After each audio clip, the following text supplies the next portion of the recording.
That is Nepean. That is the spirit of Nepean behind me right there. Thank you. Bonsoir tout le monde. Bonsoir. Oh, quel bonsoir. C'est un bon bonsoir. I have a question. Who's ready? Who's ready? Who's ready to stand up for Canada with me?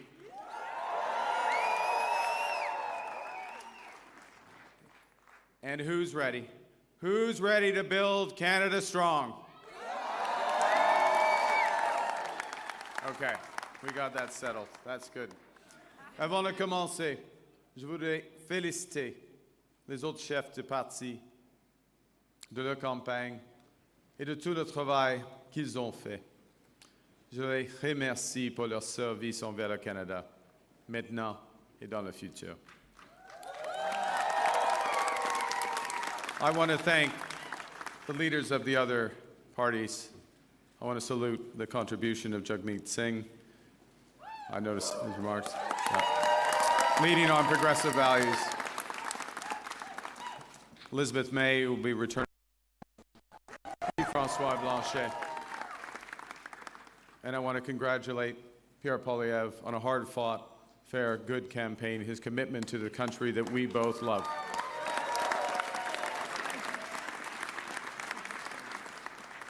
They all have many, many more contributions to our land. Thank you, Diana.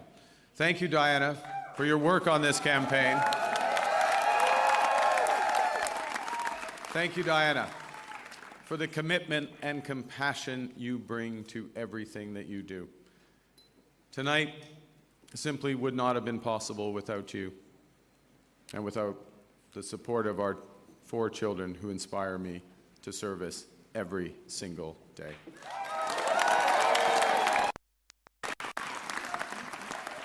I also want to salute the women and men who put their name on the ballot from all parties. Thank you for standing up to serve our country at this critical time. And for those who were elected, particularly those Liberals who were elected, I am looking forward to working together to deliver for Canadians. This says, Bruce. And Bruce, yes, Bruce Vanjoy. I'm looking forward to working with Bruce Vanjoy.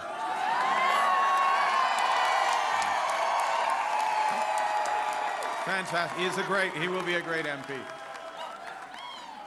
We're going to have fun tonight. Yes, we're going to have fun.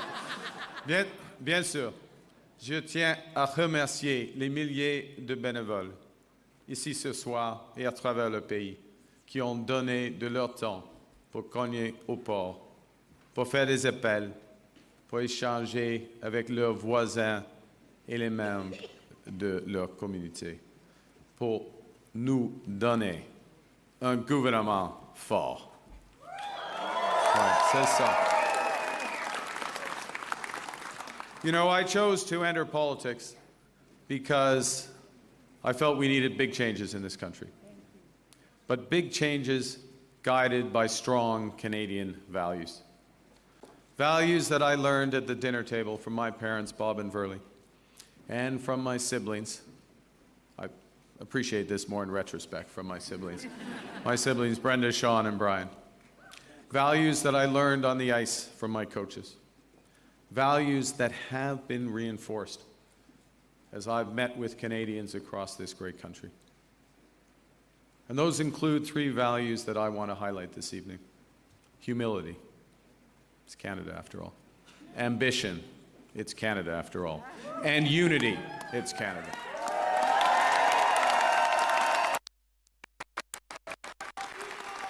I love you. Right back. Right back. These are good values. These are Canadian values. Values that I will do my best. I'm just getting worked up here. These are values that I will do my best to uphold every day as your Prime Minister. You betcha. Okay, well, you have to judge after this next section because I am going to begin with the value of humility and by admitting that I have much to be humble about. That's true. Over my long That's not an applause line, it's just a statement of fact. Over my long career, I have made many mistakes, and I will make more. But I commit to admitting them openly, to correcting them quickly, and always learning from them.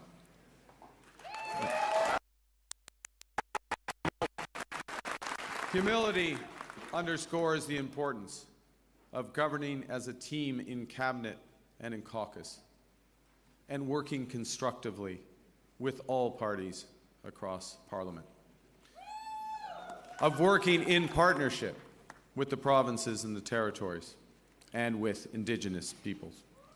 And at this time, it underscores the value of bringing together labor, business, civil society, to advance the nation-building investments we need to transform our economy. Humility is also about recognizing that one of the responsibilities of government is to prepare for the worst, not hope for the best. As I've been warned, America wants our land, our resources, our water, our country. Never. But these are not idle threats. President Trump is trying to break us so that America can own us. That will never ever happen. But we also must recognize the reality that our world has fundamentally changed. There is also, for me, as I stand before you this evening, humility in recognizing that, well, many have chosen to place your trust in me, trust in the Liberal Party. Millions of our fellow citizens preferred a different outcome. And my message to every Canadian is this: no matter where you live, no matter what language you speak, no matter how you voted, I will always do my best to represent everyone who calls Canada home.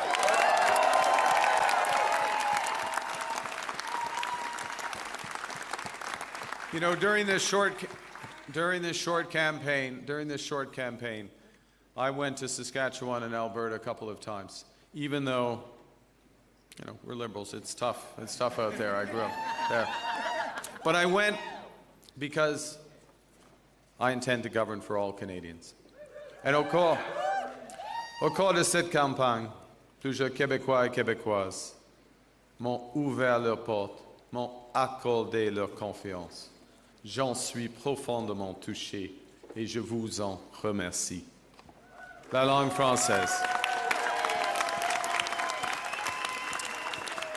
La langue française, la culture québécoise, elles sont au cœur de l'identité canadienne. Elles définissent le pays que j'aime tant. Et je vais les défendre sans relâche.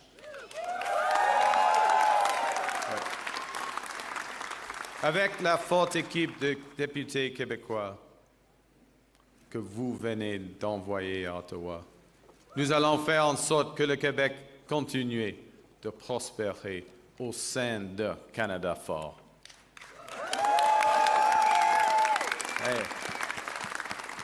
Et que vous soyez un travailleur des sables bitumineux à Fort Mac, une infirmière de Joliette ou un comptable de Toronto. Il y a plusieurs comptables à Toronto.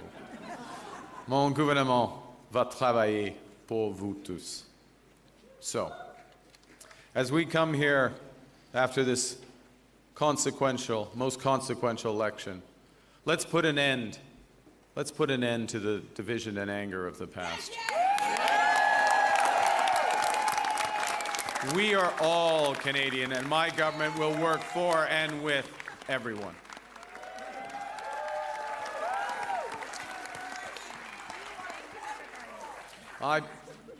I began with humility, but Canadians are ambitious.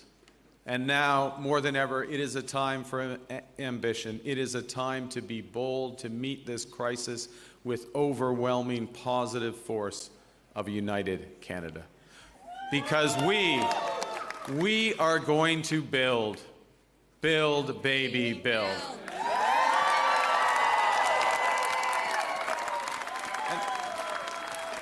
Exactly. Throughout, we're building now. We've gotten over that bit. Throughout our history, there have been turning points. Throughout our history, there have been turning points when the world's fortunes were in the balance.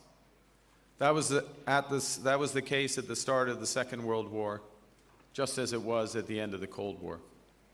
And each time, Canada chose to step up, to assert ourselves as a free, sovereign, and ambitious nation, to lead the path of democracy and freedom, and, because we are Canadian, to do so with compassion and generosity. We are once again at one of those hinge moments of history. Our old relationship with the United States, a relationship based on steadily increasing integration, is over. The system of open global trade, anchored by the United States, a system that Canada has relied on since the Second World War, a system that, while not perfect, has helped deliver prosperity for a country for decades, is over. But it's also our new reality. We are over the shock of the American betrayal, but we should never forget the lessons. But you're going to take us forward. We have to look out for ourselves. And above all, we have to take care of each other.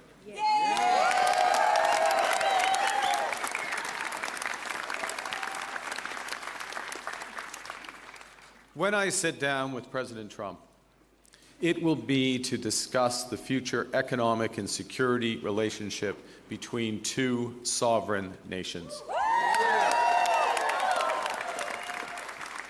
And it will be with our full knowledge that we have many, many other options than the United States to build prosperity for all Canadians.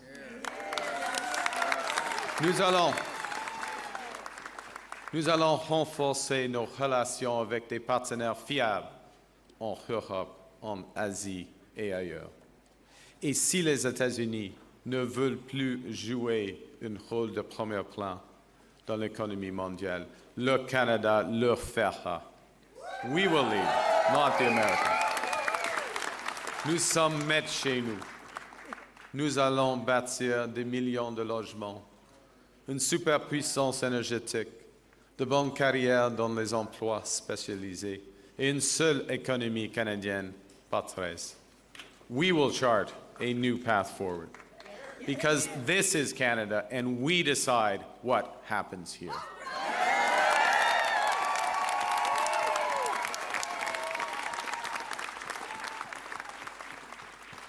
We will need to think big and act bigger. Your phone's ringing. Sorry, just okay. All right. Just hang on. It's okay? Yeah. It might be important. I don't know. We will need to do things previously thought impossible at speeds we haven't seen in generations. It's time to build twice as many homes every year with an entirely new housing industry using Canadian technology, Canadian skilled workers, Canadian lumber.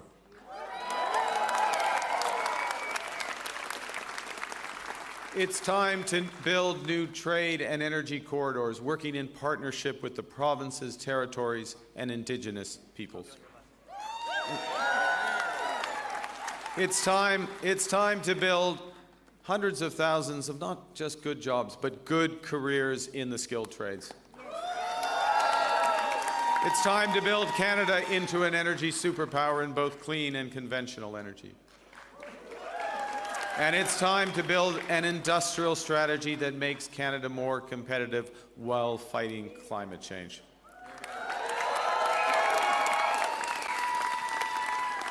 We will build a Canadian economy, not not 13, with a government committed to free trade in Canada by Canada Day. The point is that we can give ourselves far more than the Americans can ever take away. But even given that, I want to be clear. The coming days and months will be challenging, and they will call for some sacrifices. But we will share those sacrifices by supporting our workers and our businesses. Les défis devant nous sont intimidants, et c'est normal. Les grands changements, comme ceux que nous vivons, sont toujours inquiétants. Nous avons beaucoup de chemin à faire, mais j'ai confiance. J'ai confiance en vous. J'ai confiance au Canada.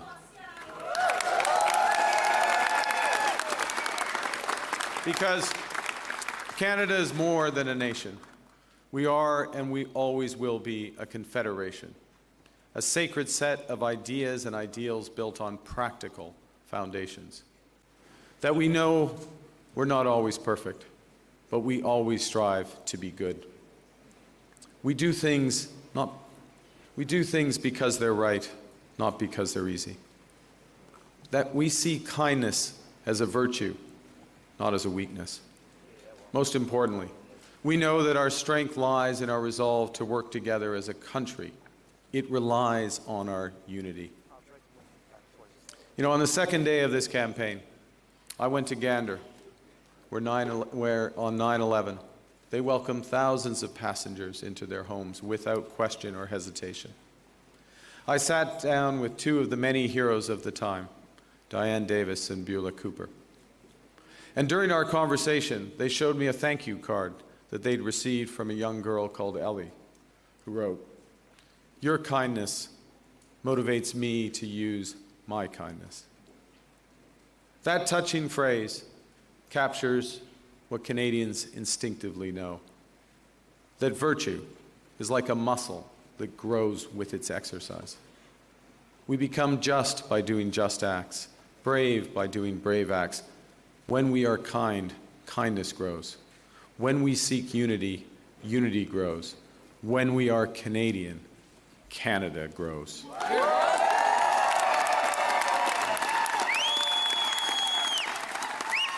And united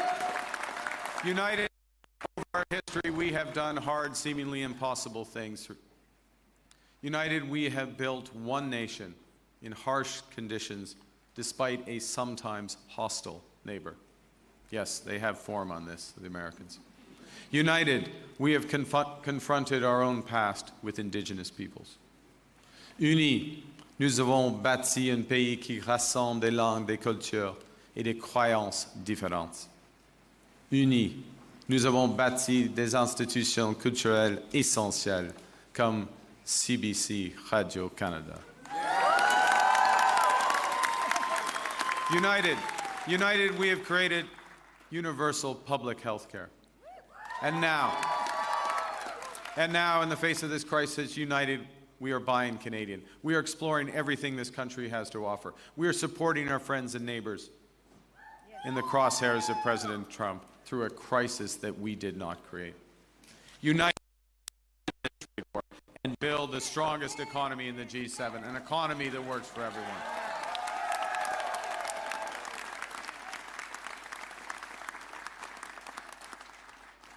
Au cours des derniers mois, les Canadiens et Canadiennes ont fait leur part, se sont rassemblés pour défendre notre pays et notre façon d'être. Je promets que, lorsque nous sommes menacés, nous allons nous battre. We will fight back with everything we have to get the best deal for Canada. We will protect our workers and businesses, and above all, we will build an independent future for our great country. A future that makes the greatest country on the earth even better. Together, we will build a Canada worthy of our values. We will build Canada strong, Canada free, Canada forever. Vive le Canada. Thank you very much. Merci beaucoup.